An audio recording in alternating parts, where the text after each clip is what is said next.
With Jaws celebrating its 50th anniversary this year, I thought I'd take a look at the Ravensburger/Prospero Hall board game of the same name.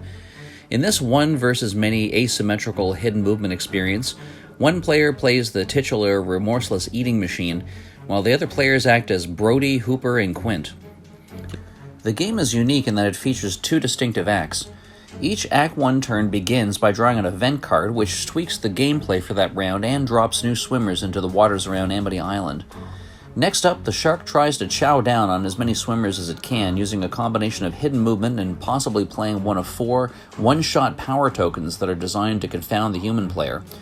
The human players then spend their action points to move around and rescue swimmers.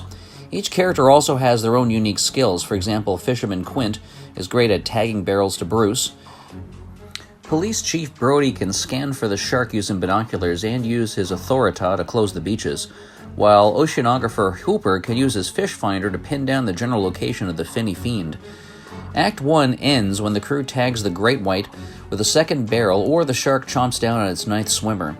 The number of victims consumes then determines the amount of beneficial shark ability cards and crew gear cards that both factions receive.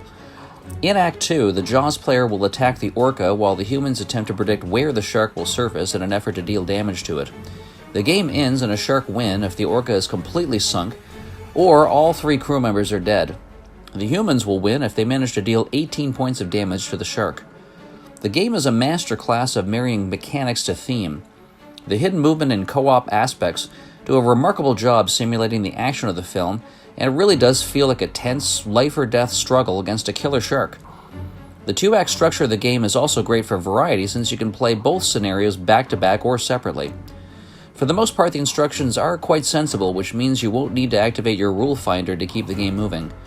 The graphic design and production values are also top-notch, making the experience quite immersive.